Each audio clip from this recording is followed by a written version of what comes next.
Steve, my name is Grace O'Keefe. This lecture was originally given in person on Friday, the 13th of May 2022 in All Saints Church in Raheny as part of a set of historical talks called Raheny Through the Ages. These talks are part of the 2022 Old Raheny Church and Graveyard project. Dublin City Council's North Central Area Office, with support from Parks, Archaeology, Conservation and Heritage departments, organised a project in Raheny called the Old Raheny Church and Graveyard Project, which was in association with the Raheny Heritage Society, All Saints Church, Our Lady of Mother of Divine Grace Church, Raheny Tidy Village Group and Raheny Business Association. On Friday the 13th, the talks included my own talk, followed by Dr. Ruth McManus of DCU. She's a geographer and cartographer. Following Ruth, there were three members of the Raheny Heritage Society, Douglas Appleyard, Joan Sharkey and Noel Carlin, who all talked about both the work of the Raheny Heritage Society over the years and also some of their own research that they're working on at the moment. So my own talk focuses on the earlier history of Raheny, the earlier history of North County Dublin, and I suppose its association with the medieval city of Dublin itself. For most people of my generation and older, the history that we were taught at school tended to focus on national or international events. So for instance, the big names, the big dates that signify the beginning and ends of wars in particular. In the first year of my own undergraduate degree in Trinity, we studied only medieval history, which I personally had never done before, and I loved it. Loved hearing about the Anglo-Saxons, the Carolingian Empire, and the English invasion of Ireland in 1169, which, although I had quite a nationalist education, we'd never really learned in school. So these are all wonderful and exciting events. Again, they're all quite national and international. Now, despite specializing medieval history for the remainder of my degree, it took me some time to kind of start appreciating actually the medieval world around me in the city that I lived in, which is Dublin. When I went on to do a PhD on medieval Dublin, I spent a lot of time in conference papers talking about the individuals in the city, those who had walked the streets, which are still named after their medieval function. So like Cook Street, Wine Tavern Street, Fishamble Street. Now, none of this has anything to do with Raheny, is what you're saying to yourself. What it does have to do with is the welcome shift in focus in historical studies from the national and international to the local. Now, perhaps shift is the wrong word. Perhaps it's more a broadening of the focus to include the local as a legitimate and necessary part of researching and analysing our past. And that's what does bring us to Raheny, and in particular the work of the Raheny Heritage Society, who for over 30 years have been researching and giving a voice to those who do research on the Raheny area. Now, the approach that I've taken with my talk is to hopefully collate some of the work done by the Society, the primary source references that Douglas Appleyard kindly passed on to me, with my own research into medieval Dublin. I spent a lot of time drafting this paper, trying to think of the balance between work that the Society have already published themselves and that its members would be familiar with, and trying to give them a new perspective, but also to be inclusive to anyone coming to this talk who would be unfamiliar with Raheny, maybe unfamiliar with medieval Dublin, and maybe just unfamiliar with medieval history itself.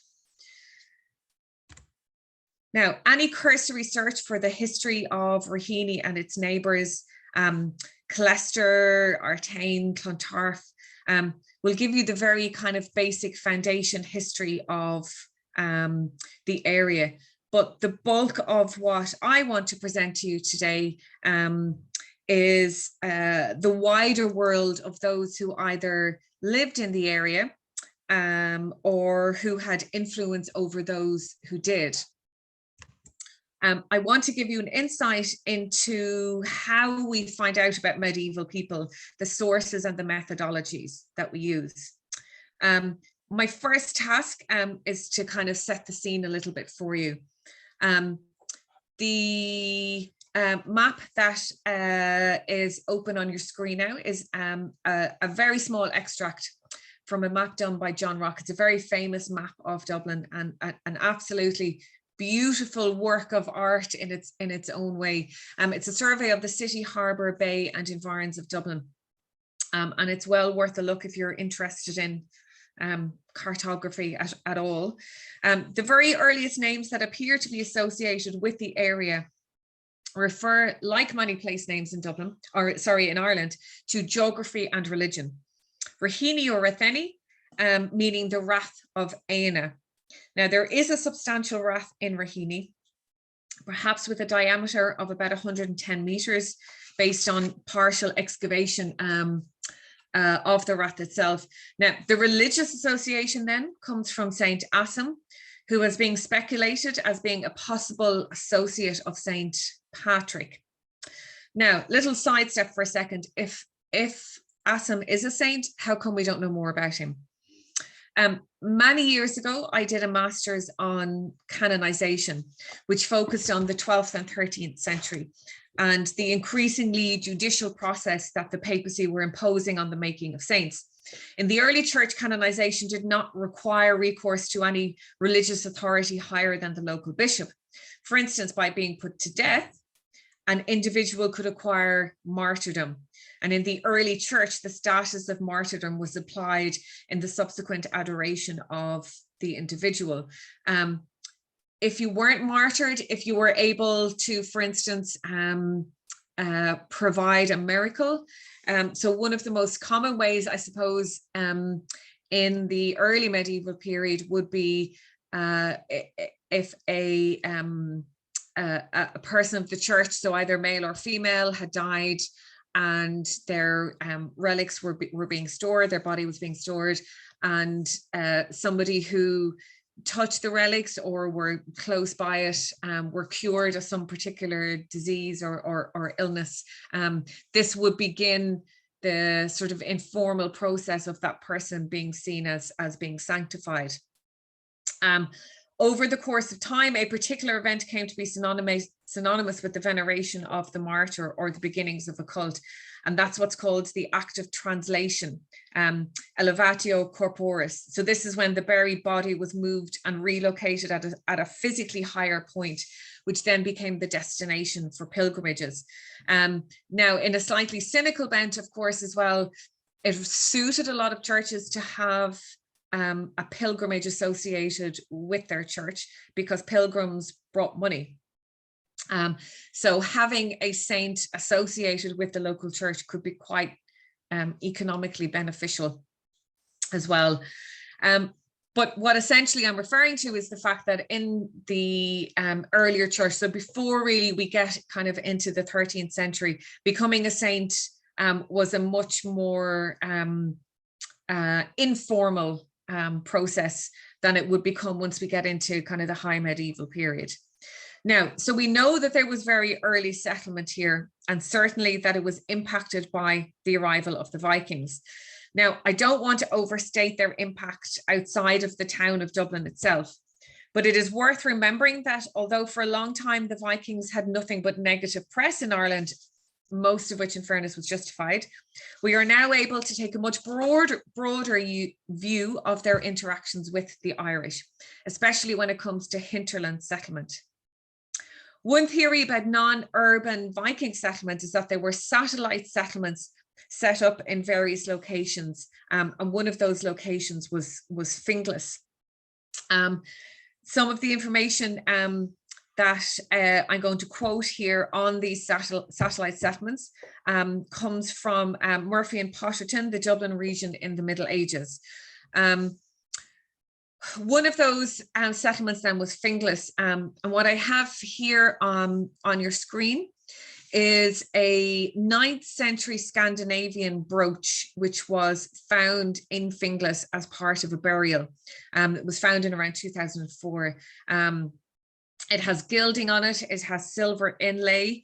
The brooch was part of the burial jewelry of a woman in her 30s, whose genome has been determined to be of Viking, probably Norwegian origin, which would very much tie in with the fact that the majority of the Vikings who came to Ireland were from Norway. The image that I have on the bottom here that shows the two the two views of it is taken with courtesy from Neil Jackman of Abarta Heritage. Now, with an estimated population of about 4,500 in the mid-11th century, the town of Dublin had expanded far beyond self-sufficiency.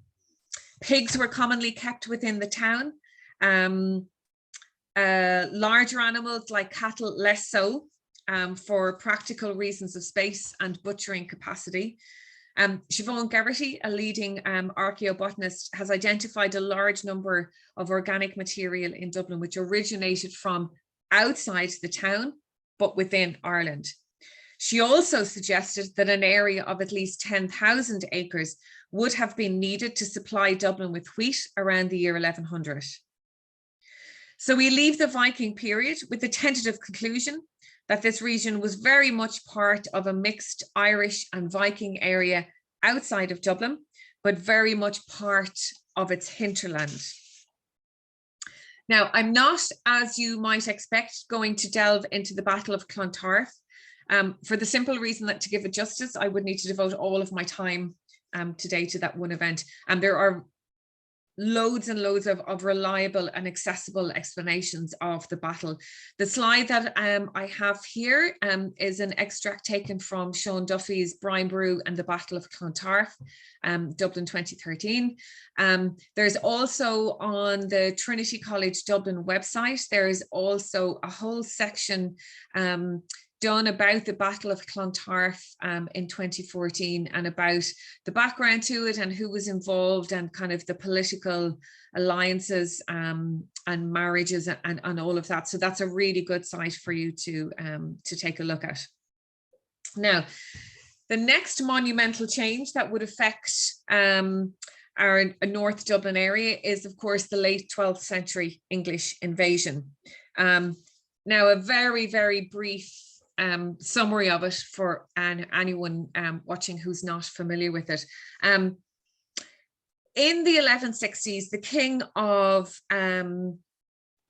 I suppose, the man who claimed to be the overlord of Leinster, but certainly was the king of sort of County Wexford, Carlow, was a man called Diarmaid MacMurchada. He claimed to be over-king of Leinster itself, but he was having difficulties within his family, with the neighbouring kings, and he decided to go to England to ask King Henry II if Henry would come to Ireland to help him out. Now, essentially, Henry was not interested, but he allowed Diarmaid to recruit an army of mercenaries from amongst Henry's own men. The first group arrive to Ireland in 1167, but it's really the next group who arrive in 1169, May 1169, that really change completely the political landscape in Ireland. The number that came were quite small, but their military capability and how they fought was very different to the Irish, and ultimately meant that they were able to overcome the Irish. They captured Dublin in September 1170. What this leads to then is a process of sub-infeudation, which began in Leinster under one of the main leaders of the English invasion of Ireland, a man called Strongbow, Richard Fitzgilbert de Clare, but he's generally referred to by his nickname Strongbow, and also Hugh de Lacy. Now, the ancient kind of kingdoms within the provinces in Ireland were then divided up amongst these new knights who established their own areas, leasing these out to subtenants. and kind of repopulating these areas themselves with their own men and women from their lands in England. Now, many of the grants made to these knightly tenants and to their subtenants were provisional. The idea was that with Henry II's approval, they're allowed to go out and to conquer these lands, but they must pay for this conquering themselves, and they must provide the military might to protect their new areas. It's in these kind of early heady days of land grabs that we begin to see Raheny being mentioned as in the ownership of various individuals. Before I move on to that, what I have on the screen here is one of the sources that we have for the English invasion of Ireland. And I'm just going to hold up. It's taken from this book here, these extracts. So Gerald of Wales, or Giraldus Cambrensis, produced 2 works in the 1180s on the English invasion of Ireland. This one is probably the more accessible and more interesting, and it's essentially, I suppose, like a travel blog of medieval Ireland. Gerald was related to quite a few of the higher level of those first English knights who came to Ireland. So he's not the most reliable. He's certainly not unbiased, and he had his own reasons for wanting to justify why Ireland should be conquered. But this particular little book is very entertaining, not to be read with a thin skin if you're an Irish person, because he doesn't have very much good to say about us, apart from that we're good musicians. So the extract, this is just one page, just to give you a little idea of what people in England were hearing about the Irish when Gerald's work was published, because the idea, was that this would be read aloud to people, and this was part of how information was disseminated. So he says, if we go with 100 here, how they always carry an axe as if it were a staff in their hand. From an old and evil custom, they always carry an axe in their hand as if it were a staff. In this way, if they have a feeling for any evil, they can the more quickly give it effect. Wherever they go, they drag this along with them. When they see an opportunity and the occasion presents itself, this weapon has not to be unsheathed as a sword or bent as a bow or poised as a spear. Without further preparation beyond being raised a little, it inflicts a mortal blow. At hand, or rather in the hand and ever ready, is that which is enough to cause death. From the axe, there is always anxiety. If you think that you are free from anxiety, you are not free from an axe. So there's just a little sample of what Gerald had to say. Now, if you are going to claim an area, one of the things that you need to know is the boundaries of that area. The most kind of ostentatious boundary action is what was called the riding of the franchises. In 1192, John, who was not yet King of England, but he was Lord of Ireland, as appointed by his father, Henry II, he granted the citizens of Dublin the right to have their boundaries as perambulated on oath by the good men of the city. And this quote I quote here again is from Murphy and Potterton, the Dublin region in the Middle Ages. And they say some 15.5 square kilometers, 6 square miles. Sorry, this is the boundaries, excuse me, and included important areas of common pasture, as well as the coastal fringe as far as Raheny in the north and Blackrock in the south. So we see on the map here, and this map is taken from this brilliant book on the right, produced by Dublinia. And the map shows you Blackrock in the south up to Raheny in the north, and where the boundary was laid out. Now, one description of this riding of the franchises, which is from the early 17th century, makes it clear that it was a real occasion. It was a spectacle. A group of city notables would stop for lunch along the way. They would descend from their horses at various points to check a boundary stone. And at the final stop, at a point north of the mill in Raheny, they would, and I quote from Lennox Barrow, writing the franchises, they would reach a little brook, which is the end of the liberties of the city of Dublin. Now, Lennox points out in a short article about the writing of the franchises, and he says, this final point sounds like the stream at the bottom of Watermill Lane, which would mean that the mill of Raheny was on the Nankin stream, which now enters the sea through the ornamental pond in St. Anne's Park. Now, while we are talking and mentioning mills and we have maps out, I'm briefly going to talk about Raheny's mills. Now, on the Down survey map on the left here, the Down survey was taken in 1656-8. A windmill can be easily seen in Clontarf down at the bottom, and this area is known as the Sheds. Further north in Raheny, on Rock's map, so this is Rock's map over to the side, it's drawn a century after the Down survey map. We can see 3 mills marked. This is Ratheny Windmill, Old Windmill, and Ratheny Mill, now in ruins. Now, Ratheny Windmill was on the grounds of the Capuchin Friary on Station Road. On the website excavations.ie, you can find some material that relates to small excavations that were done in this area, including attempts to find the base of these mills. The old windmill is by St. Anne's Park, and the mill in ruins down kind of over on the right is most likely the watermill of what's now called Watermill Lane. Now, again, I quote from Murphy and Potterton. Research has demonstrated that in the early medieval period, Ireland showed a remarkable precocity with regard to the development of water-powered grain mills.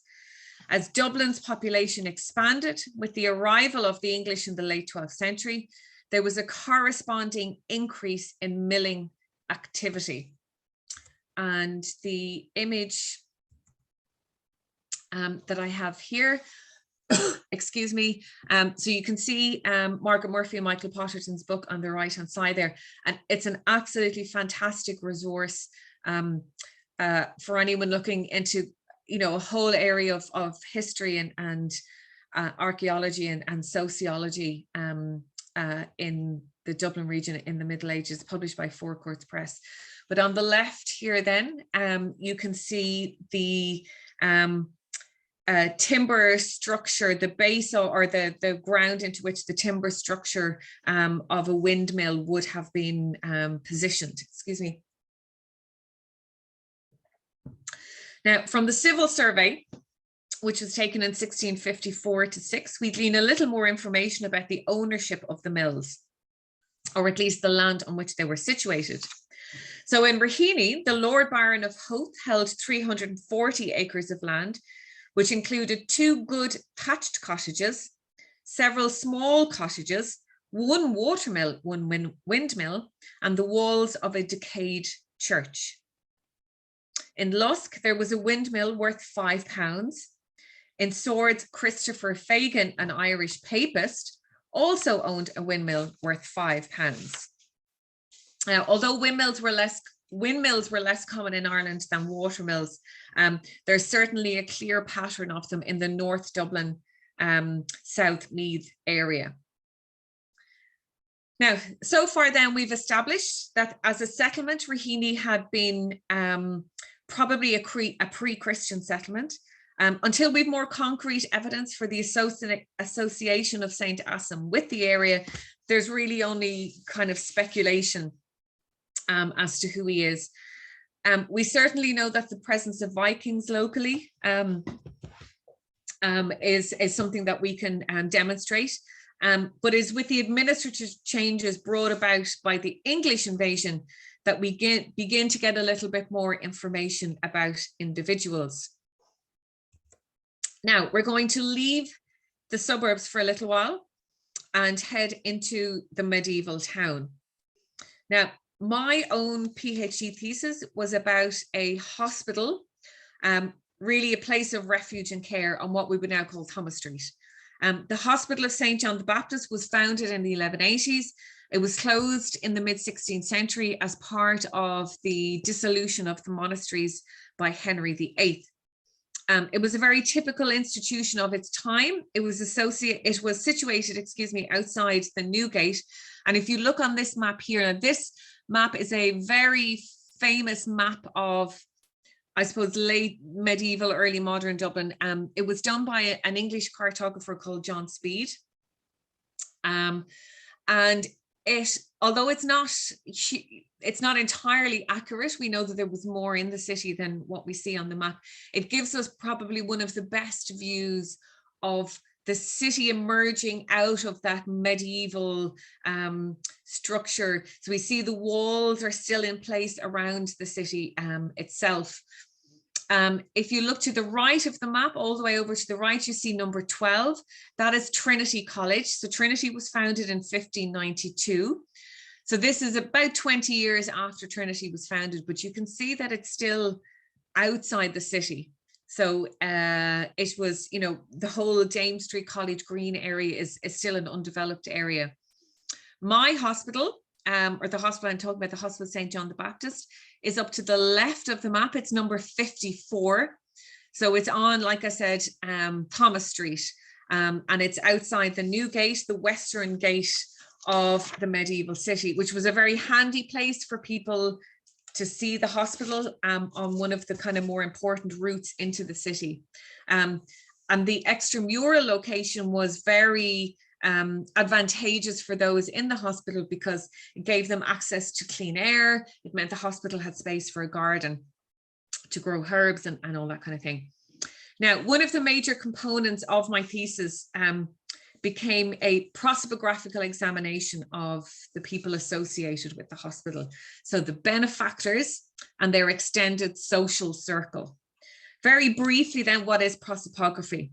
So prosopography is the investigation of the common background characteristics of a group of actors in history by means of a collective study of their lives. The method employed is to establish a universe to be studied and then to ask a set of uniform questions about birth and death, marriage and family, social origins, inherited economic position, place of residence, education, amount and source of wealth, occupation. And that definition is taken from an article written by Lawrence Stone called Prosopography.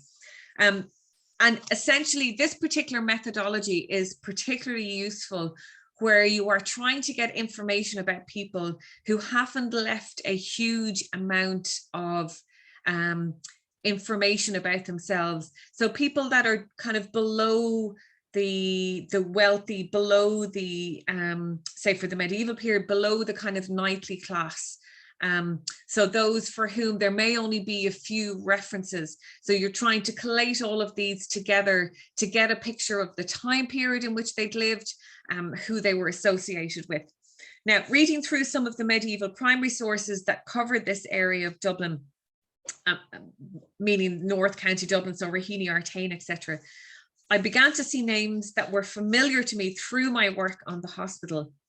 Families I was familiar with because of their participation in the municipal life of Dublin.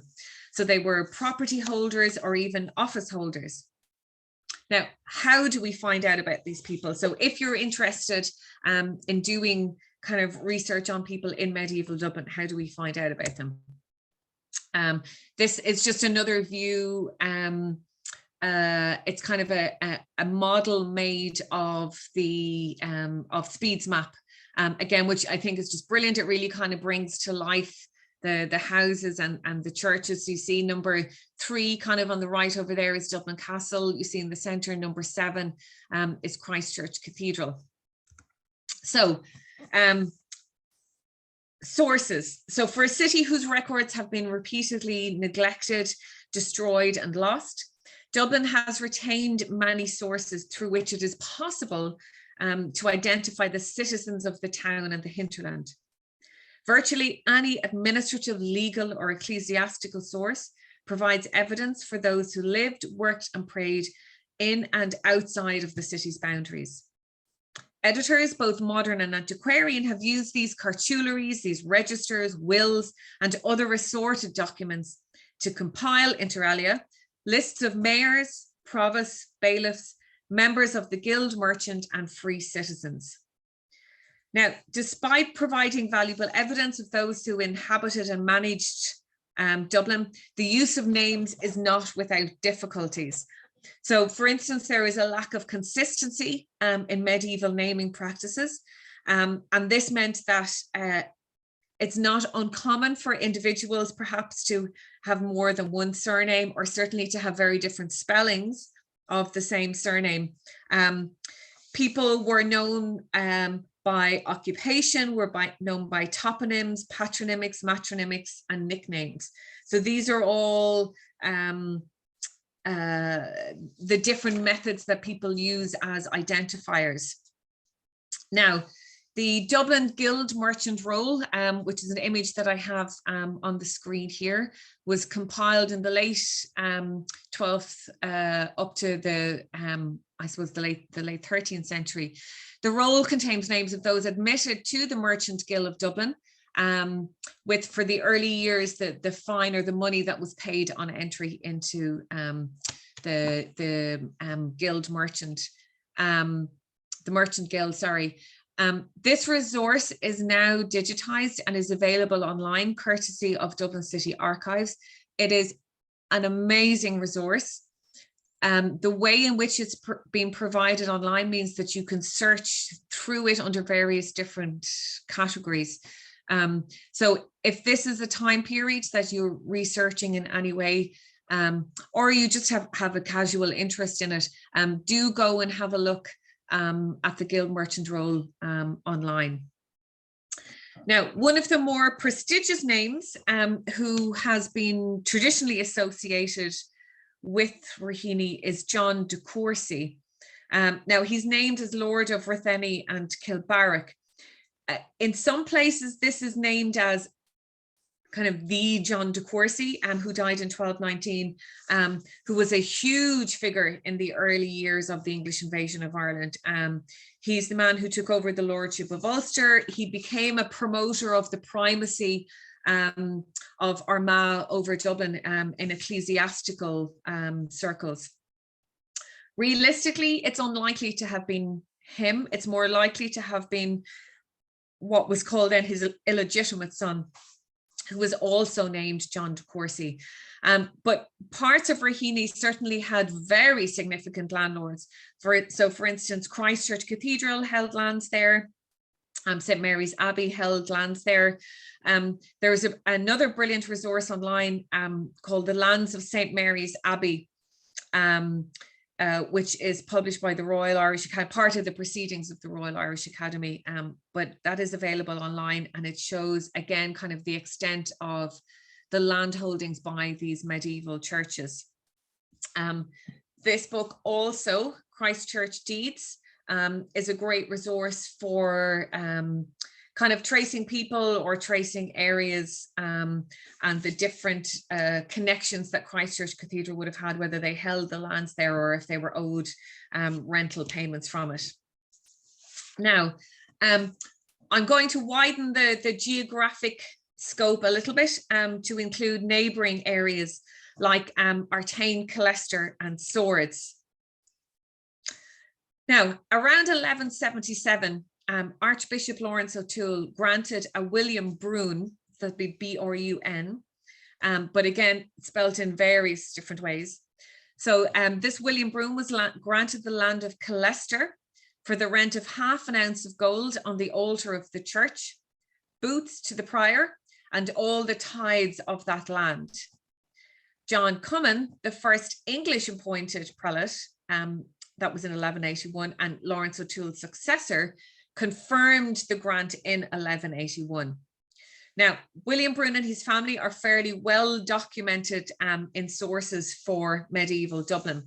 A William Brune appears in the Guild Merchant Roll, and who was part of various witness lists throughout the city, which would show his association with the other kind of prestigious families within the city.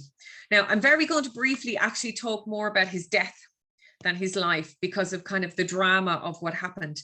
In 1199, a number of prominent, well-known citizens became involved in what was apparently the first recorded appeal from Ireland to John since his accession to the English throne.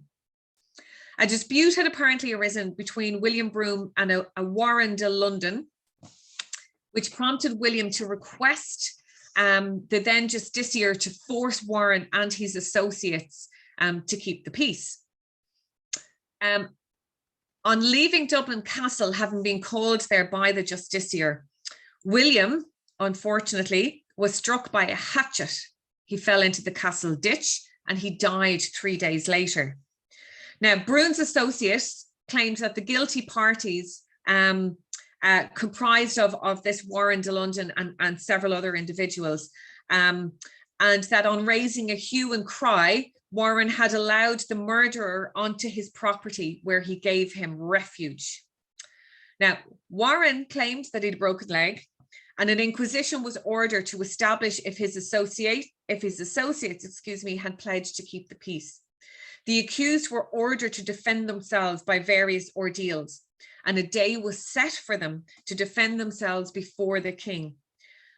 Unfortunately, we have no further record of what happened in this case, but Auden Brune, so son of the poor unfortunate William, was a clerk to Archbishop John Cummin, and Auden had clearly demanded justice. He compelled one of the men involved in this, a man called Richard Gillemichael, to give 66 marks, 2 shillings and 3 pence towards license for appeal.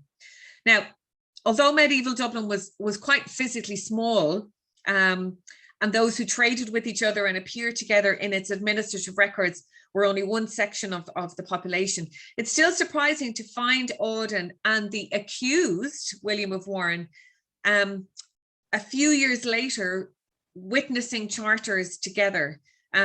So it would suggest that perhaps some kind of retribution or settlement of some kind had been found between the two parties.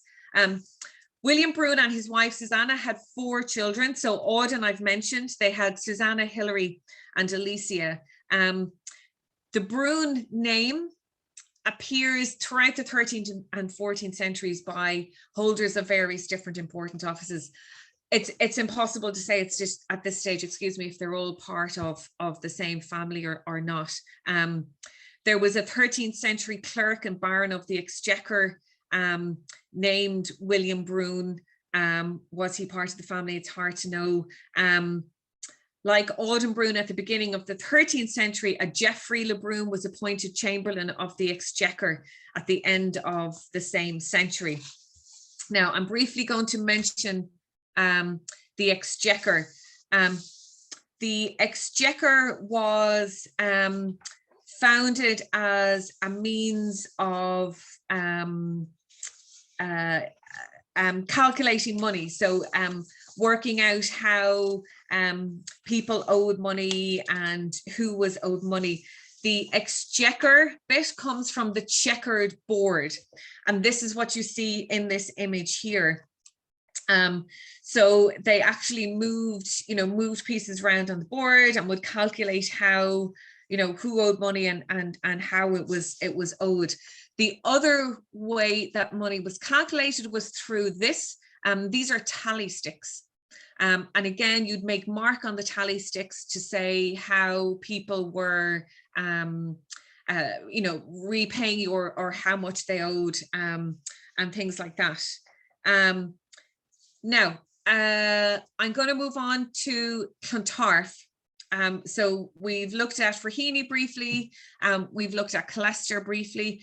So although I haven't talked about the Viking experience in Clontarf, I'm going to talk just very, very briefly about a family called the de Fipos, and their appearance in Dublin and Meath. The de Fipo family came to Ireland from Herefordshire. There's reference to a grant by Hugh de Lacy, who was one of the first almost one of the most important kind of men of Henry II who came to Ireland. And there was a grant by Hugh de Lacy to an Adam de Fipo of Screen in County Meath. Now, the Register of All Hallows, which is All Hallows was the monastery built in the 12th century on the grounds of which Trinity was later founded. This also references that Adam had a grant of Clontarf. So this de Fipo family were very well known in County Meath. And I want to kind of point out the association between Meath and Dublin. Interaction between the men of Meath and Dublin was not entirely accidental. Just the result of attendance in Dublin before the justiciars or merchants conducting business on the quayside. Hugh de Lacy was responsible for the successful colonization of Meath and the peaceful development of the newly acquired royal city of Dublin. But the responsibility had to have been shared with the men he chose to reward with land of their own. So men like Adam de Fipo.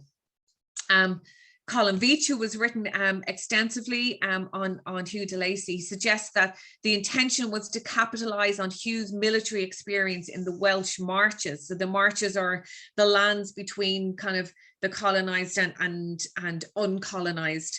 And the experience of his men, the experience and the presence in Ireland of those who successfully held their lands in Meath and were clearly involved in the political and administrative life of Dublin. Hugh de Lacy was himself forced to be abroad not long after receiving his new lordship of Meath. In such circumstances, the men he left behind in Ireland had to be capable of moving freely between the political worlds of Meath and Dublin. So you see men like Adam de Fipo, he's got land in Meath, he's got land in North County Dublin. And the men in Meath had to be capable of defending that area. So people who got the lands in and around Dublin were men that were seen to be reliable and men that could be relied upon if there was an attempt by the Irish to try and reclaim their land. Now, my last little exposition today is about another neighbour, which is Artane. Now, Artane Castle was built in the 14th century by the Hollywood or de Sacrobosco family. The toponymic, a name taken from a physical place, was derived from Hollywood in North County Dublin, where the family also held lands and a church. In the late 14th century, Robert de Hollywood was part of the Irish Exchequer, originally as what's called a remembrancer, and that's someone who recorded or remembered all the Exchequer business. And he was then chief baron or judge. In 1373, he'd been granted a license to found a chantry church in Hollywood. In the 16th century, Artane briefly became the centre of political intrigue in Ireland. In the 1530s, the English crown was concerned about how powerful the Geraldine family and its head, the Earl of Kildare, Gerald Fitzgerald, had become, leading to the Earl's imprisonment in the Tower of London. His son, Silken Thomas, took over his father's duties until false word reached him that his father had been killed in the Tower. Obviously upset at this news, he burst into a Privy Council meeting being held in the chapter house of St. Mary's Abbey. He threw the sword of state on the table and declared himself in rebellion against the crown. Now, having declared himself in rebellion against the crown, he then learned that his father was actually still alive. One of Silken Thomas's actions was to seek revenge on Archbishop Allen, who was the Archbishop of Dublin and Bishop of Glendalough, who was a perceived enemy of his family. Now, the Representative Church Body Library have digitized the main documentary work left by the Archbishop. After his consecration in Christchurch Cathedral, Archbishop Allen began compiling documents for what would become known as Allen's Register. And I just show you here, this is a very old beaten up copy of it. But again, this is absolutely invaluable resource for anyone looking at, even up into the kind of early modern period in Dublin. This is a fantastic resource, and this is a copy which I managed to pick up in Oxfam, luckily enough. So the representative church body have a brilliant resource online that you can read through the register and kind of see it itself. The earliest records he accounted for reach back as far as the 12th century, and it continues up to his own administrative period in the 1530s. Now, Archbishop Allen was murdered on July 1534 as part of the Silken Thomas rebellion. On the evening of 26th of July, the Archbishop had fled Dublin, boarded a ship at Dame Street in order to escape Silken Thomas's rebellion. In Clontarf, the ship ran aground. He retreated to Artane, but he was betrayed and captured. Now, Silken Thomas claimed that he had given an order for the Archbishop to be detained rather than executed. But executed he was. Now, the rebellion itself spread through Fingal, but the subsequent attempts by Silken Thomas to take Dublin were ultimately quashed by the Crown. Now, a century later, Artane was to witness more revolution, and this is the rebellion of 1641. Now, the causes of the rebellion are very complex. Sometimes it is attributed to the plantations in Ulster in the early 17th century, kind of a slow burning retaliation for the widespread dislocation of Catholics throughout Ulster. In reality, it was a consequence of events in Ireland, England, and Scotland. And there was a breakdown in relations. Ultimately, one of the primary aims, as was nearly always the case in uprisings in Ireland, the aim of seizing Dublin Castle was one of the things that they wanted to do. The rising itself resulted in the deaths of thousands of Catholics and Protestants. On the Trinity College website, you can find evidence of a project called the Depositions. The depositions were witness statements given in the aftermath of the 1641 rebellion. They are very controversial, but if you look on the website, you find that the 1641 depositions, was a whole project done through Trinity on the depositions, and again, it brings you through kind of the social, the history of it, and that piece that I've just quoted there comes from that website. Now, Artane Castle was held as a Catholic stronghold by Luke Netterville, son of the first Viscount Netterville, a family based in County Meath since the 13th century. And he was supported by Christopher Hollywood of Artane Castle. In the depositions taken after the rebellion, Netterville was described as, and I quote, a captain of the rebels. Another deponent described 300 men in arms in the wood of Tartane belonging to Mr. Hollywood, adjoining to Clontarf. Now, a strong Catholic base in Artane was of great concern to the Crown because of its proximity to Dublin. A suggestion was made that the wood in Artane be cut down to prevent further mischief and serve for fuel comfortably. Now, in an attempt to bring administrative order to the huge change in land ownership in Ireland following Cromwell's removal of land from Catholics, new land surveys began. First, the Civil Survey, and then the Down Survey, which was taken under the direction of William Petty. Now, these two surveys, Dr. Ruth McManus is going to take up kind of the time mantle from me here in her talk, and we'll take you through the Civil Survey and the Down Survey. The last little thing that I'm going to mention today is another little kind of a travel blog, which is several centuries later than the one that I mentioned earlier. So this was from 1901. By an American gentleman called Clifton Johnson. And again, it's not something you should read if you are particularly thin-skinned, because again, quite a lot of what he has to say about the Irish isn't hugely complimentary. But this little piece, he's an extract in it about his visit to Raheny. He says Raheny is a shapeless, straggling little hamlet, with park-like tree-dotted fields around. It has 2 inns, 2 churches, the same number of schoolhouses, and a single shabby little shop.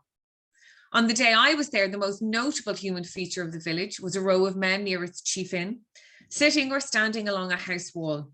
They were labourers waiting to be hired.